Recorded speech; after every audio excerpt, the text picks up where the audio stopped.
우리가 지금까지 이 갈라디아서를 살폈듯이 이 갈라디아서는 율법주의와 복음을 대비합니다. 율법주의는 사람들에게 두려움을 심어줘서 사람들을 조종하려 하는 것이죠. 그러니까 열심히 하지 않으면, 하나님 앞에서 말씀대로 살지 않으면 하나님이 당신을 버리실 것이다 라고 하는 겁을 주는 것입니다. 그래서 그 두려움으로 일하게 하고 두려움으로 움직이게 만드는 것이 율법주의다라는 것이죠. 하지만 참된 복음은 두려움이 아닌 사랑으로 역사하게 합니다. 복음은 삼위 하나님이 얼마나 아름다운 분이신가를 가르쳐줌을 통해서 하나님을 사랑하게 만들죠. 하나님을 사랑하기 때문에 내가 어떻게 저분을 기쁘시게 할까를 생각하면서 순종하게 되고 봉사하게 되고 헌신하게 되는 것입니다. 이것이 복음입니다. 따라서 율법은 사람을 억지로 순종하게 만드는 율법의 종이 되게 만들지만, 복음은 자발적으로 순종하게 만드는 자유자가 되게 한다는 것이죠. 그래서 여러분 13절 15절 말씀 보십시오. 13절로 15절 말씀, 제가 13절 14절을 읽고 15절 다 같이 읽겠습니다. 형제들아, 너희가 자유를 위하여 부르심을 입었으나 그러나 그 자유로 육체의 기회를 삼지 말고 오직 사랑으로 서로 종노릇하라. 온 율법은 내 이웃 사랑하기를 내 자신같이 하라 하신 한 말씀에서 이루어졌나니. 시작. 만일 서로 물고 먹으면 피차 멸망할까 조심하라. 아멘. 우리는 자유를 얻었다라는 것이죠. 그러나 그 자유함으로 마음대로 살려고 하는, 자기 마음대로 살려고 하는 육체의 기회로 삼지 말아야 될 것이다 라고 말합니다.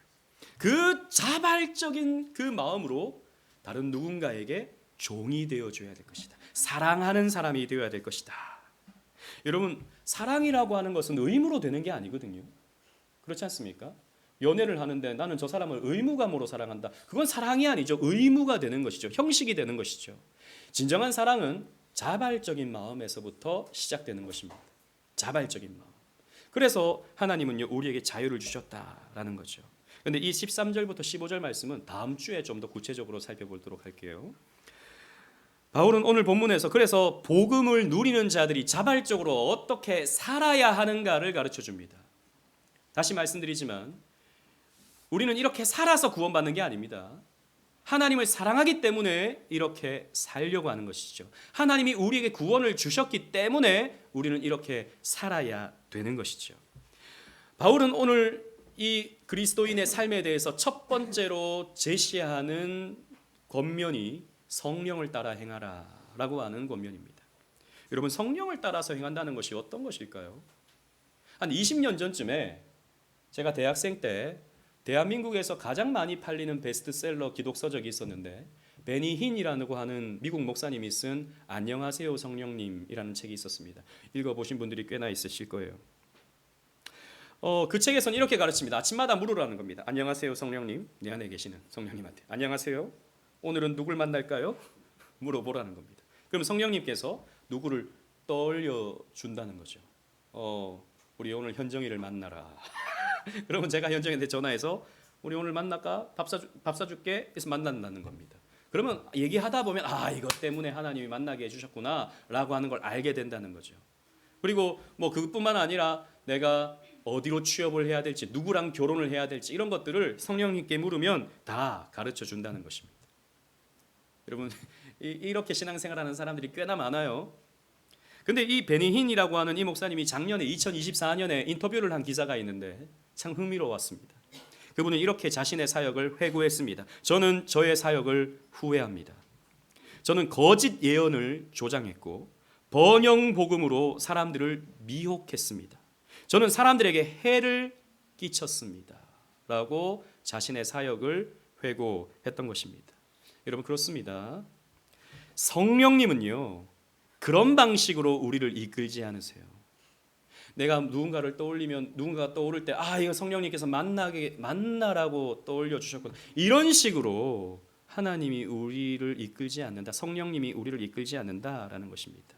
결론에서 제가 또 말씀드리겠지만, 그러면 이 성령을 따라 행하는 삶은 어떤 삶인지 오늘 말씀을 근거로 함께 살펴보도록 하겠습니다. 16절로 18절 말씀 함께 보시는데요, 16절 17절을 제가 읽고 18절을 우리 다 같이 한번 읽도록 하겠습니다. 내가 이르노니 너희는 성령을 따라 행하라. 그리하면 육체의 욕심을 이루지 아니하리라. 육체의 소욕은 성령을 거스르고 성령은 육체를 거스르나니 이 둘이 서로 대적함으로 너희가 원하는 것을 하지 못하게 하려 함이니라. 시작.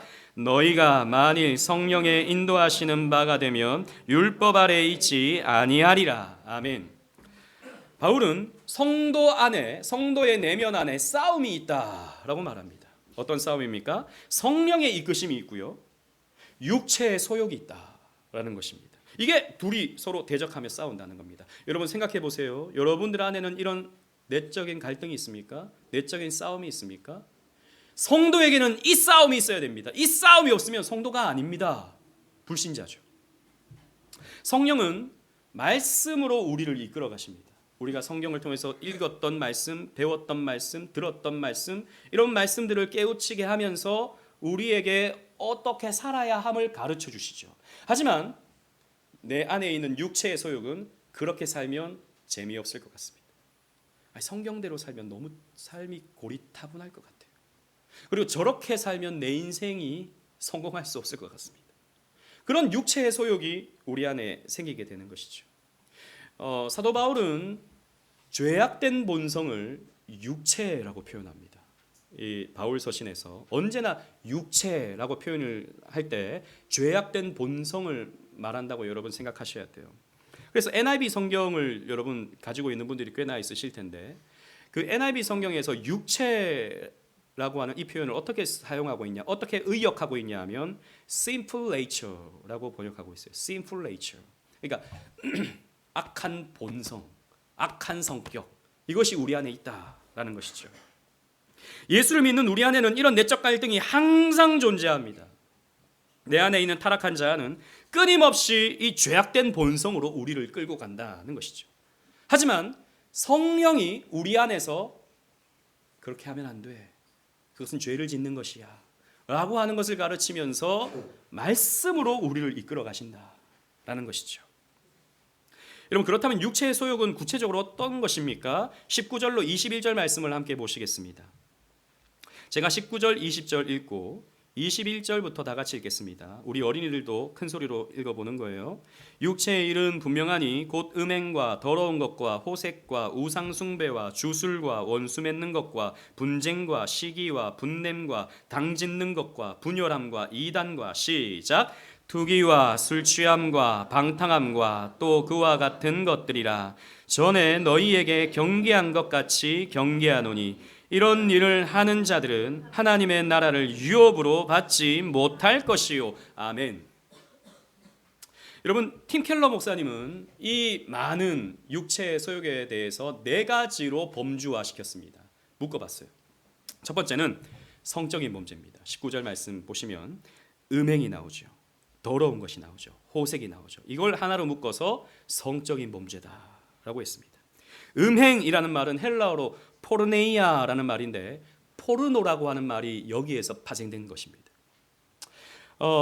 이 포르네이아라는 말은 결혼 밖에서 이루어지는 모든 성관계, 쉽게 말해서 간음인 것이죠. 하나님은 성이라고 하는 것을 결혼 안에서 사용하라고 주신 것인데, 결혼 밖에서, 결혼하기 전이나 아니면 결혼이라고 하는 울타리 밖에서 결혼하려고 하는, 성관계를 맺으려고 하는 이 모든 시도를 음행이라고 말한다는 것입니다. 그리고 더러운 것이라고 그랬는데, 이 더러운 것은 헬라어로 아카다르시아라는 말입니다. 이 말은 순리에 어긋나는 성관계를 말해요. 즉 동성애라든지 수간과 같은 짐승적인 그런 성적인 행위, 이런 것들을 더러운 것이라고 말하고 있습니다. 그리고 호색이라고 하고 있는데, 이건 아셀예이아라는 말인데요, 무절제한 성을 무절제하게 사용하는 것, 이걸 하나의 문화화시켜서 오늘날처럼 우리는 요즘에 유튜브를 켜도 인터넷을 켜도 광고에서 수도 없이 음란한 것들을 만나지 않습니까? 사실 이런 것들이 사람을 호색하게 만들죠. 성에 탐닉하게 만들죠. 이게 아셀게이아라는 것입니다. 여러분, 바울은 첫 번째 범주, 인간의 육체의 가장 근본적인 죄악된 본성을 성적인 범죄로 지정하고 있다는 것을 우리는 따갑게 받아야 될 것입니다. 우리는 언제든지 들키든지 들키지 않든지 이런 성적인 범죄에 빠지기가 너무 쉽다라는 것이죠. 그리고 이 성적인 범죄로부터 우리의 모든 죄악이 시작된다라는 것입니다. 우리는 경계해야 됩니다. 두 번째로 종교적 범죄입니다. 20절 상반절을 보시면 우상숭배와 주술이 나오죠. 우상숭배와 주술. 근데 여기서 말하는 것은 아까 1계명에서 말했던 것처럼 하나님보다 더 중요하게 여기는 것 이 정도가 아니고, 여기서 말하는 주술, 우상숭배와 주술은 말 그대로 이교도적인 방법으로 어떤 점을 치거나 하는 것들을 말하는 것입니다. 무당을 찾는 것. 교회 다니는 사람들 가운데서도 무당 찾는 사람들이 있다 그래요. 정상적이진 않죠. 타로점을 보는 친구들, 우리 학생들 뭐 그냥 장난 삼아서 한번 해보자. 근데 거기에 한번 들어가 버리면 그 다음부터 모든 것을 그것과 연관시켜서 생각하게 되죠. 아니면 용한 도사를 찾는 사람들이 요즘에 꽤나 있다 그래요. 무슨 도사 무슨. 저는 요즘에 도사가 웬 말인가 했는데 생각보다 많아요. 생각보다. 아니 정치계에도 있고 경제계에도 있고. 아니 21세기 이 첨단 과학의 발전을 이룬 이 시대에 도사가 웬 말입니까? 그런데요, 사람들은 궁금한 거예요. 내 미래가, 내가 어떻게 되는지, 어떤 결정을 내려야 될지 내 결정을 못 믿겠는 거예요. 그러니까 어떤 용한 누군가를, 도 같은 어떤 사람을 찾아가는 것이죠. 여러분 요즘 유튜브 보십시오. 광고로 저도 자주 뜹니다. 미래가 궁금하십니까? 저를 찾아오세요. 070에 뭐 이렇게 나오는 것이죠. 요즘 인스타그램으로 저는 인스타그램 안 해서 잘 모르지만 엄청나게 많다 그래요. 요즘은 점도 굳이 안 와도 돼요. 사주팔자 넣으면 딱 나온대요. 2025년 올해는 물을 조심하십시오. 이게 나온다는 거죠. 저희 어머니가 항상 예전에 그 연초에는 사주를 보셨거든요. 저한테 늘 해마다 올해는 물을 조심하란다 그랬어요. 근데 한 번도 바뀐 적이 없어요. 물을 조심해야 돼. 한 번도 저는 물에 빠져본 적이 없는데 아무튼 그렇습니다. 불안한 미래를 시원하게 말해주니까 사람들은요 그런 것들에 의지하게 되죠. 세 번째로 관계를 파괴하는 범죄를 말합니다. 관계를 파괴합니다.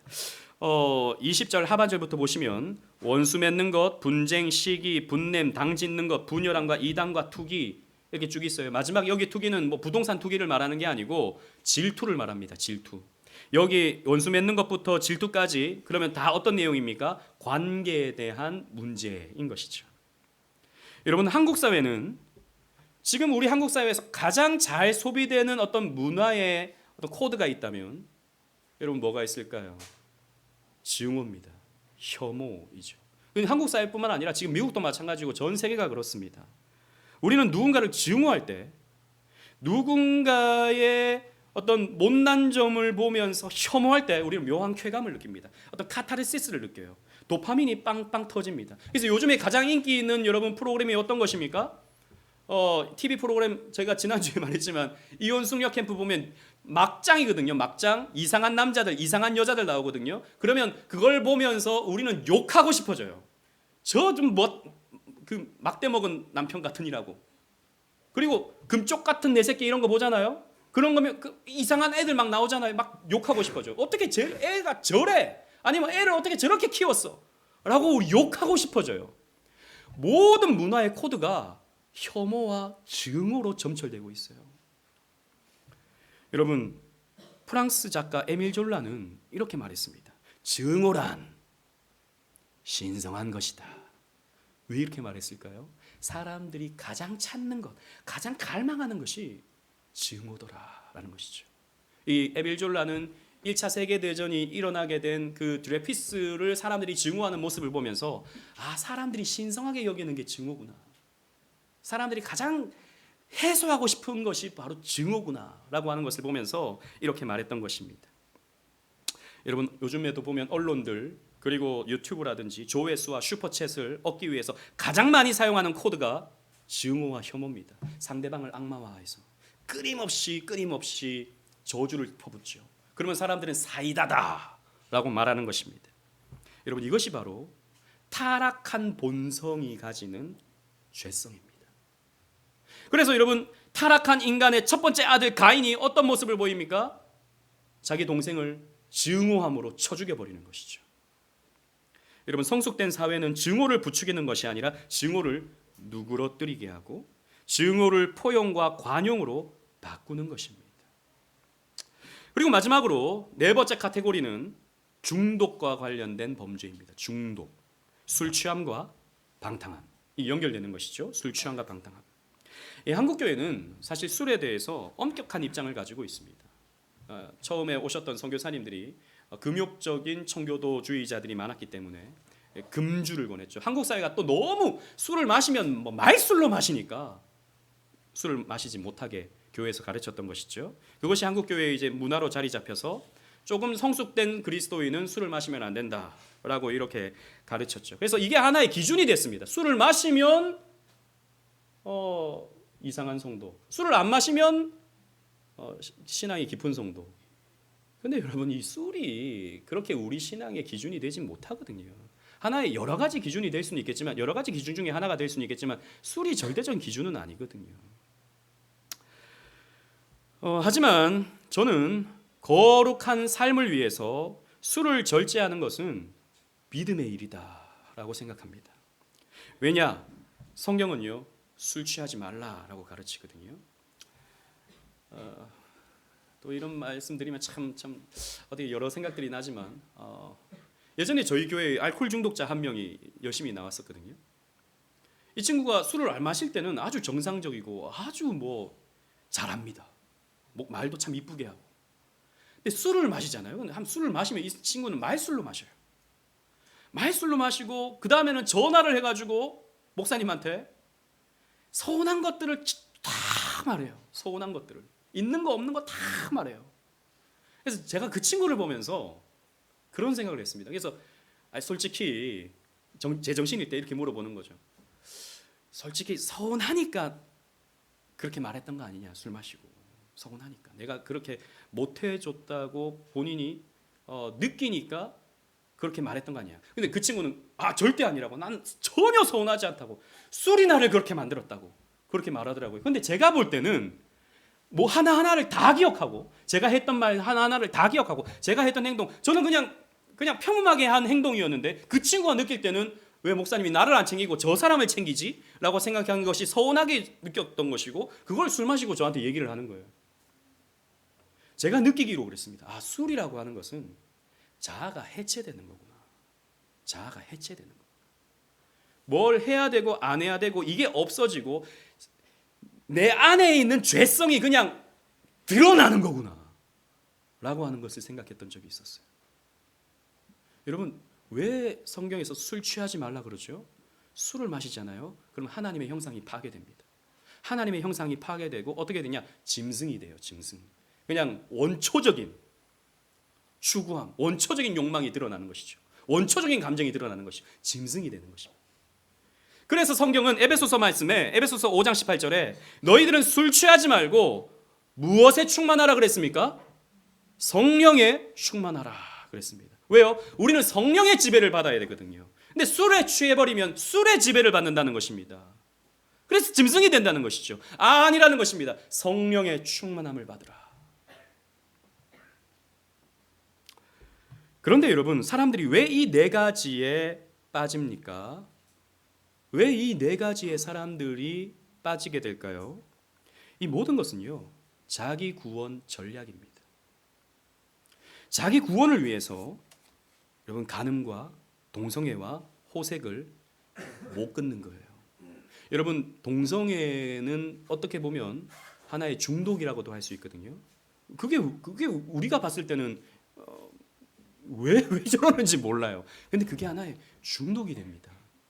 나의 어떤 쾌락을 만족시킬 수 있는 내용이 되는데, 근데 그것을 내가 하지 않으면 내 인생의 낙이라든지 내 인생의 즐거움이 없어질 것 같은 두려움이 있는 것이죠. 그래서 이런 성적인 범죄를 계속해서 짓는 것입니다. 이런 바람도 마찬가지예요. 바람도 계속 피우는 이유는 바람을 피우지 않으면 내 삶에 이런 희열이 없을 거라고 하는 두려움이 있거든요. 그래서 사람들이 계속해서 이런 성적인 죄를 짓는 것이죠. 여러분 주술도 마찬가지입니다. 무당 찾아가는 것도 마찬가지예요. 자신의 미래가 불안하니까 구원 전략으로서 무당을 찾아가는 겁니다. 내 인생이 너무 두려워요. 내가 앞으로 어떻게 될지 너무 궁금해요. 혹시 망하면 어떻게 되나? 이런 생각이 찾아옵니다. 그러니까 이제 무당을 찾아가는 거거든요. 자기 구원 전략이에요. 그리고 관계를 파괴하는 것도 마찬가지입니다. 원수를 맺고 분쟁을 하고. 여러분 오늘날 왜 이렇게 갈등이 만연합니까? 불안하기 때문이에요. 그러니까 내 삶을 망칠 것 같은 어떤 사람을 혐오하고 증오함으로써 내가 구원받고자 하는 거죠. 내 감정이 구원받고자 하는 것이죠. 저 사람을 제거함으로써 내가 구원받고자 하는 것입니다. 그러니까 여러분 정치인들에 대해서 오늘날 우리가 극단적인 혐오를 쏟아붓는 것도 사실 내가 두렵기 때문이거든요. 그런 사람들이 그렇게 말하잖아요. 저 사람 때문에 나라가 망했어. 저 사람 때문에 저 사람이 되면 나라가 망할 거야. 이렇게 말하는 것이 사실 내 안에 있는 어떤 두려움 때문이다라는 것이죠. 술과 방탕에 빠지는 것도 마찬가지입니다. 이런 것들에 중독되는 거. 우리 청소년들 같은 경우는 게임에 중독되기도 하죠. 미디어에 중독되기도 하죠. 왜 그렇습니까? 그것이 자기의 구원이거든요. 그것을 할 때 내가 기뻐지고 그것을 안 하면 나는 불행해진다고 생각하거든요. 그러니까 거기에 중독되는 것입니다. 보세요. 이 모든 것들은 우리를 중독시킵니다. 이것을 함으로써 자신을 위로하고 이것을 함으로써 자신의 정당성을 확보하고 이것을 함으로써 구원에 이를 수 있다고 생각하는 거예요. 이것이 바로 육체의 소욕입니다. 데이비드 폴리슨이라고 하는 미국의 상담 심리학자는요, 이렇게 설명합니다. 여러분 잘 들어보세요. 하나님에게서 떨어져 나간 우리의 특성이 구약에는 우상 숭배라는 말로 압축되어 있다면 신약에서는 똑같은 특성이 소욕, 에피티메오라고 하는 우리 육체의 소욕의 이 표현이 있지 않습니까? 이 표현으로 압축되어 있다라는 거죠. 즉 구약의 우상 숭배와 신약의 이 소욕이라는 말은 사실 자신의 어떤 구원 전략 수단이 된다는 거죠. 하나님이 아닌 자신의 구원 전략 수단. 여러분 이런 육체적 소욕은 그래서 율법주의와 맥을 같이 합니다. 여러분 율법주의의 문제가 무엇이죠? 율법주의는 자신의 힘과 자신의 열심과 자신의 노력으로 내가 구원받고자 하는 것이잖아요. 자기 구원 전략이 되는 것이죠. 그래서 여러분 율법주의에 빠지면 어떻게 되느냐? 율법주의에 빠지면 사람이 어떻게 되냐 하면 쓰디 쓴 사람이 됩니다. 나중에 보겠지만 구약에서 우상숭배에 빠지는 사람은 쓴 고통을 당하게 될 것이다 라고 하는 말씀이 있거든요. 율법주의에 빠지면요 여러분 우리는 어떻게 되냐? 쓰디 쓴 사람이 돼요. 오늘 좀 이렇게 건조하죠. 느낌이 이렇게 건조합니다. 저에게 집중해 주세요. 자 이제부터 간증을 하겠습니다. 이 간증은 제가 여러 번 했었는데 저는 중고등학교 시절 아주 거룩하게 신앙생활을 했었습니다. 정말요. 그 누구보다도. 저는 뭐 주일은 물론이요. 주일은 그때는 9시부터 시작해서 저녁 9시까지, 밤 9시까지 저는 교회에 있었어요. 그리고 저는 수요 예배도 종종 나갔고요. 금요 기도에도 종종 나갔습니다. 중고등학생이 그러는 경우 잘 없거든요. 그래서 저는 그랬습니다. 그리고 목요일마다 대구에서 큰 찬양 집회가 있었는데 그 찬미 집회라고 그 찬미 500, 찬미 1000 옛날 나오지 않습니까? 그거 만들었던 팀이었는데 그 찬양 집회를 저는 매주 나갔어요. 찬양하는 게 너무 좋았습니다. 하나님 앞에 기도하는 게 너무 좋았어요. 그리고 제가 모르는 찬양이 없었습니다. 새로운 곡이 나왔다 저는 테이프 사고 그랬습니다. 아주 경건했죠. 아주 거룩했습니다. 그런데 다른 교회 친구들 그때 SFC가 한 중고등부가 한 30명 됐거든요. 다른 친구들을 보면 별로 그런 데 관심이 없어요. 전부 다 연예인 얘기하고 만나면 노래방 가자 그러고 뭐 하는 얘기들이 다 시덥지 않은 얘기들이고 저는 막 말씀, 찬양, 기도 이런 데 관심이 있는데 이 친구들은 그러지 못하는 거예요. 그러니까 제가 이렇게 많이 보면 좀 수준 낮아 보이는 거죠. 이 친구들이. 예수 믿는 사람들이 왜 이렇게 세속적이야. 그때 막 그런 설교도 듣고 막 그래가지고 그런 생각을 좀 했었어요. 그 친구들은 저를 되게 인정해 줬습니다. 아, 똑똑하고 그래도 뭐 열심히 하고 하니까 막 그 앞에 세워주고 또 제가 막 가르쳐 주면 듣고 막 그랬거든요, 그때. 근데 어느 날 한 친구가 저한테 그런 얘기를 하더라고요. 너는 왜 우리를 친구라고 생각하지 않고 좀 다르게 보는 것 같다. 좀 교만한 것 같다. 이런 식으로 저한테 얘기를 하더라고요. 제가 기분이 나빴죠. 아니, 좀 가르치면 들어야지. 가르쳤다고. 교만하다 그러고 더 싫은 거죠. 딴 데 가면 저를 또 막 인정해주고 막 그런 것들이 있는데 교회 가면 시큰둥하고 이러니까. 여러분 어떻습니까? 그런 사람이 여러분 교회 안에 있다면 여러분 어떨까요? 여러분들의 친구라면 어떨까요? 제가 느끼기로 저는 그때 열심히 있는 청소년이었지만 저는 율법주의에 물든 미성숙한 신앙인이었어요. 제가 생각할 때. 저는 쓴 사람이었어요. 쓰디 쓴 사람이었어요. 가까이 하기 싫은 거죠. 가까이 가면 왠지 정죄감이 드는 거죠. 저 사람하고 같이 뭐 노래방 가자 그러면 왜 노래방을 가? 기도나 하지. 찬양을 해야지. 물론 제가 그렇게 말은 하진 않았지만 정죄감이 드는 것이죠. 정죄감. 쓴 사람이 되는 것입니다. 율법주의는요. 사람을 그렇게 만듭니다. 여러분, 지금도 여러분 저를 혹시 쓴 사람으로 생각하십니까? 제가 가까이 가면 좀 웅찔웅찔 하시는 분들이 있는데 제가 전화하면 막 어이구 이거 저를 받아야 되나 말아야 되나 이런 분들이 있을지 모르겠지만 만약 그렇다면 여러분 용서하십시오. 저에게도 아직 율법주의의 쓴뿌리가 남아 있습니다. 우리 다 마찬가지입니다. 우리는 다 율법주의의 쓰디씀이 남아 있는 것이죠. 그래서 우리는 어떻게 해야 됩니까? 성령의 인도를 받아야 돼요. 성령의 인도를 받으면 어떻게 됩니까? 사람이 달라집니다. 성령님은 우리의 정체성과 우리의 성품을 새롭게 하시기 때문이죠. 그래서 우리에게 열매를 맺게 하십니다. 여러분 22절로 23절 말씀 함께 읽겠습니다. 22절을 제가 읽고 23절 다 같이 읽겠습니다. 오직 성령의 열매는 사랑과 희락과 화평과 오래 참음과 자비와 양성과 충성과 시작. 온유와 절제니 이 같은 것을 금지할 법이 없느니라. 아멘. 성령을 따르면 어떻게 되느냐? 즉 성령께서 기억나게 하시는 말씀을 따르면 어떻게 되느냐? 우리는 성령의 열매를 맺게 된다. 복음을 따르면 어떻게 되느냐? 우리는 달디단 열매를 맺게 된다는 거예요. 우선 알아야 될 것은 성령의 9가지 열매라 그러잖아요. 그러면 9개의 각각의 열매를 맺는 게 아니고 여기 보면 열매라고 하는 말이 헬라어로 보면 단수로 되어 있습니다. 한 열매인데 여기에 9가지의 맛이 난다라고 하는 그런 뉘앙스예요. 9가지의 맛. 즉 사랑의 맛, 희락의 맛, 화평의 맛. 여러분 그렇잖아요. 우리가 딸기를 하나 먹어도 신맛도 나고 또 달콤한 맛도 나고 여러 가지 맛들이 나지 않습니까?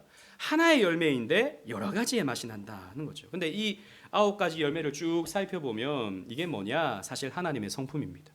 하나님의 성품. 그리고 그리스도께서 나타내 보여주신 모습이에요. 그래서 성령께서 우리에게 찾아오시면 성령을 따르게 되면 우리는 하나님 안에서 그리스도 안에서 그리스도의 맛을 내게 되는 거예요. 그리스도의 맛. 이것이 성령의 9가지의 열매가 되는 것입니다. 이 9가지 열매에 대해서 자세하게 좀 설명하고 싶지만 그렇게 하면 시간이 너무 많이 길어지니까 다음에 한번 9가지 시리즈로 말씀을 나누는 시간을 갖고자 하고요. 간략하게 살펴본다면 첫 번째와 두 번째 열매는 사랑과 희락입니다. 사랑과 희락. 희락이 뭐죠? 기쁨이죠. 기쁨. 성령의 인도를 받는 사람은요. 그래서 어떻게 되느냐? 기뻐집니다. 성령의 인도를 받는 사람은 기뻐져요. 여러분 사랑하면 어떻게 되죠? 사랑 안 해보셨어요? 사랑하면 기뻐집니다. 사랑하는 사람과 함께 있으면요 기뻐져요. 그런데 우리 그리스도인들이 기뻐지는 까닭은 내 안에 그 무엇이 있어서 기쁜 것이 아니라 하나님이 나의 주가 되시기 때문에 기쁜 거거든요. 여러분 내 상황은 바뀌잖아요. 왔다 갔다 하잖아요. 근데 하나님은 변하십니까? 안 변하십니까? 왜 이렇게 적막하죠? 느낌이. 하나님은 변하십니까? 안 변하십니까? 안 변하셔요. 그러면 그 기쁨도 안 변한다는 것이죠. 그래서 우리는 항상 기뻐할 수 있고 항상 즐거움 속에서 우리는 그리스도인으로서 살아갈 수 있게 되는 것입니다. 달디단 삶을 살 수 있게 되는 거예요. 그래서 로마서에서도 바울은 성령의 역할에 대해서 이렇게 설명합니다. 로마서 5장 5절 다 같이 한번 읽어보도록 하겠습니다. 주보에 있습니다. 시작. 소망이 우리를 부끄럽게 하지 아니함은 우리에게 주신 성령으로 말미암아 하나님의 사랑이 우리 마음에 부은 바 됨이니. 아멘. 보세요. 성령으로 말미암아 하나님의 사랑이, 성령으로 하나님의 사랑이 우리에게 부어진다는 것입니다. 변함없는 사랑이에요. 그 풍성한 사랑이요, 우리에게 부어짐으로써 우리는 어떻게 되느냐? 희락의 삶, 기쁨의 삶을 살게 된다는 것입니다. 여러분, 열매라 그랬잖아요. 여러분, 대부분의 열매는 답니다. 그죠? 대부분의 열매는 달잖아요. 성령의 9가지 열매라고 했지 않습니까? 그래서 여러분, 우리 그리스도인들은요, 성령을 따라 행하면 달디단 삶을 살게 되고 달디단 사람이 되는 거예요. 아까 율법주의는 어떻게 된다 그랬습니까? 쓰디쓴 사람이 되는 것이죠. 하지만 복음으로 이끄는 성령의 인도함을 받으면 우리는 달디단 사람이 된다는 것입니다. 스윗한 사람이 되는 거예요. 분위기가 좀 오늘 좀 이상하니까 옆에 있는 분 한번 보시겠습니다. 한번 보세요. 스윗한 사람인지. 어때요? 좀 스윗해요? 이제 좀 분위기가 좀 괜찮아지네요. 우리 이렇게 한번 얘기해 봅시다. 스윗한 사람이 됩시다. 달디단 사람이 됩시다. 여러분, 그래서 우리 그리스도인들은 어떤 사람이 되어야 되느냐? 달디단 사람이 돼야 돼요. 달디단 밤양갱 같은 사람이 돼야 되는 거예요. 관종이 되라는 얘기가 아닙니다. 뭐 늘 사람들에게 좋은 사람이 되라는 얘기가 아니에요. 그러니까 늘 좋은 얘기나 해주는 그런 사람이 되라는 얘기가 아니죠. 그러나 하나님의 사랑으로 넉넉해지면 우리는 다음의 열매들, 화평과 오래 참음과 자비와 양성과 충성과 온유와 절제, 이 모든 것들을 나타내 보여줌을 통해서 편안한 사람이 되고 믿음직한 사람이 되는 것입니다. 성령은 우리를 이렇게 만들어요. 그래서 성령은요, 우리의 진짜 현실을 보게 만들어주는데, 진짜 현실. 제가 한 7년 전쯤에 이전 교회에 있을 때 한 여자 대학생과 좀 상담을 한 적이 있었습니다. 부모님과 관계가 너무 안 좋아요. 그러니까 엄마와 관계가 너무 안 좋아요. 아버지는 어머니와 별거 중이었습니다. 어머니는 그 동료죠. 딸 하나를 자신의 전부처럼 여기는 거예요. 그러니까 딸에게 너무 집착하는 거죠. 딸의 모든 것을 간섭하고 딸의 모든 것을 좌지우지하고 싶어합니다. 어머니가 또 믿음도 엄청 좋아요. 이게 믿음인지 아닌지 모르겠는데 아무튼 엄청 열심히 있습니다. 그러니까 딸의 일거수일투족을 따라다니면서 지시하고 그 지시에 따르지 않으면 온갖 저주를 다 퍼붓는 거예요. 넌 믿음이 없다. 넌 지옥 갈 거다. 있는 말 없는 말 다 쏟아붓는 겁니다. 그러니까 이 딸이 정말 막 이런 속된 말로 미치는 것이죠. 너무 힘든 거죠. 그래서 저한테 이런 상담을 좀 요청하고, 제가 들어보니까 너무 심각해요. 지금 상황이 심각해요. 그래서 당분간 엄마랑 좀 떨어져 있는 게 필요하겠다. 제가 이런 말은 좀 그렇지만 집을 나가라. 차라리 집을 나가라. 안 그러면 너가 지금 무너지겠다. 제가 이렇게 말했는데, 아무튼 그 친구가 그런 좀 힘겨움을 겪다가 추수감사주일쯤 되어서 그때 당시 교회에서 감사 노트 쓰기를 했었거든요. 그 친구에게 제가 노트를 써서 나중에 발표를 좀 하라고 그렇게 이야기를 했었습니다. 그 친구가 감사 노트를 쓰는 거예요. 감사 노트를 쭉 쓰는데, 감사 노트 쓰면 그렇잖아요. 막 억지로 감사하게 되잖아요. 있는 거 없는 거 그냥 다 써야 되잖아요. 하나 쓰면서 이런 생각을 하게 되는 거예요. 생각보다 내 삶에 감사한 게 많다는 것을 생각하게 되는 거예요.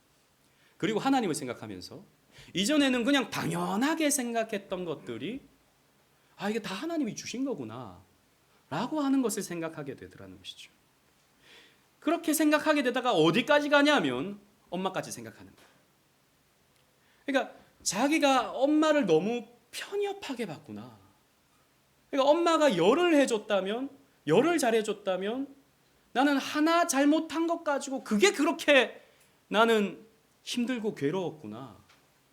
나는 하나님에 대해서도 그렇지만 엄마에 대해서도 너무 좁은 시선으로만 바라봤었구나 라고 하는 것을 생각하게 되더라는 것이죠.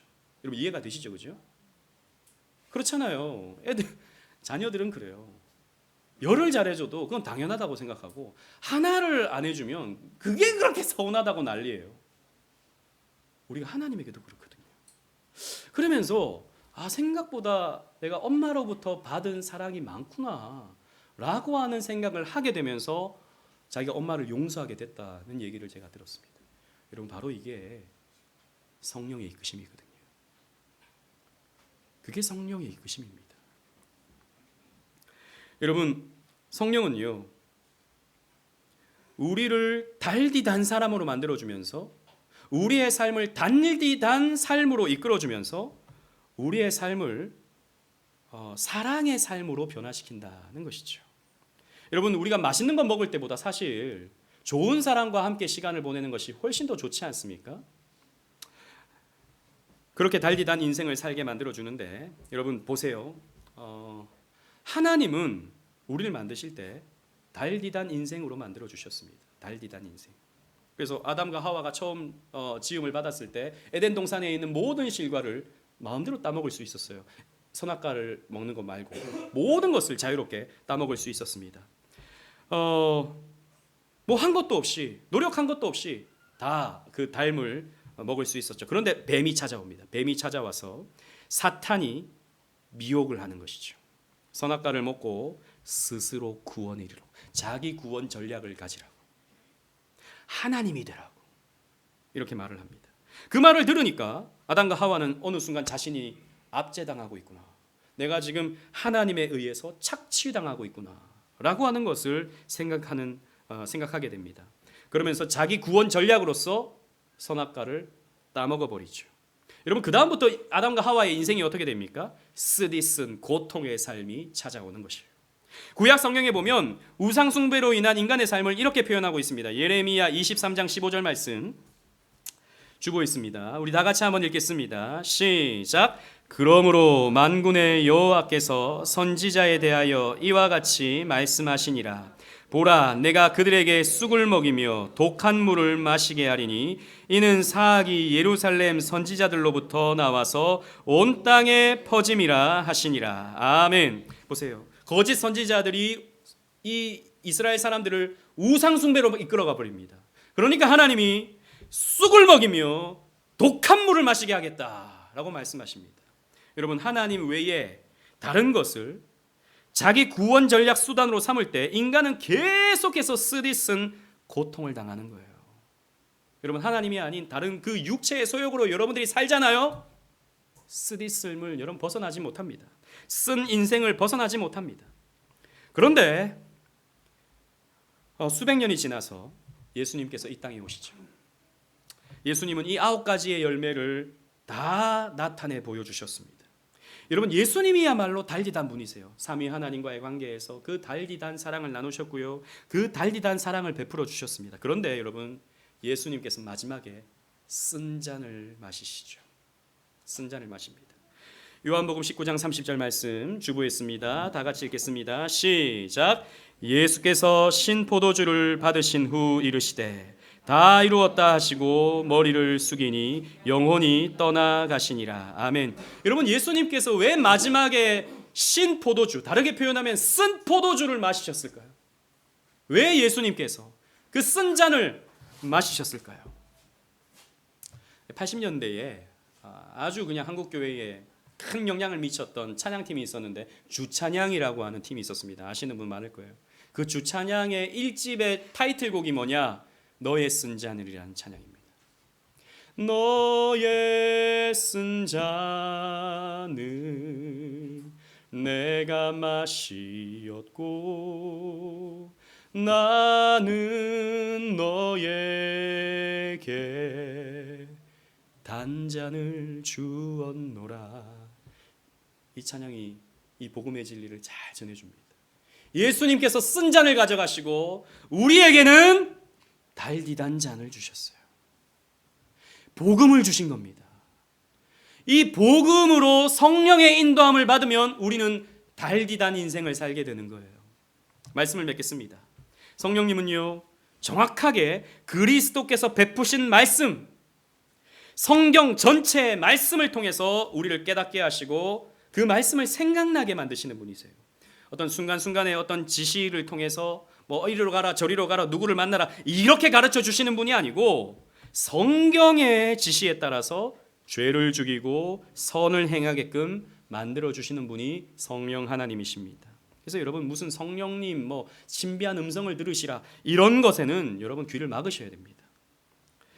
그래서 우리는 성령님의 인도를 따라 살아가기 위해서 우리는 계속해서 하나님의 말씀을 배우고 알아가야 됩니다. 오직 하나님 말씀만이 우리를 정욕에서 구해내며 행실을 깨끗하게 하고 거룩하게 할 것입니다.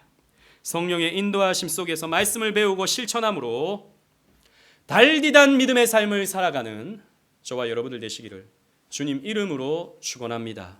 아멘.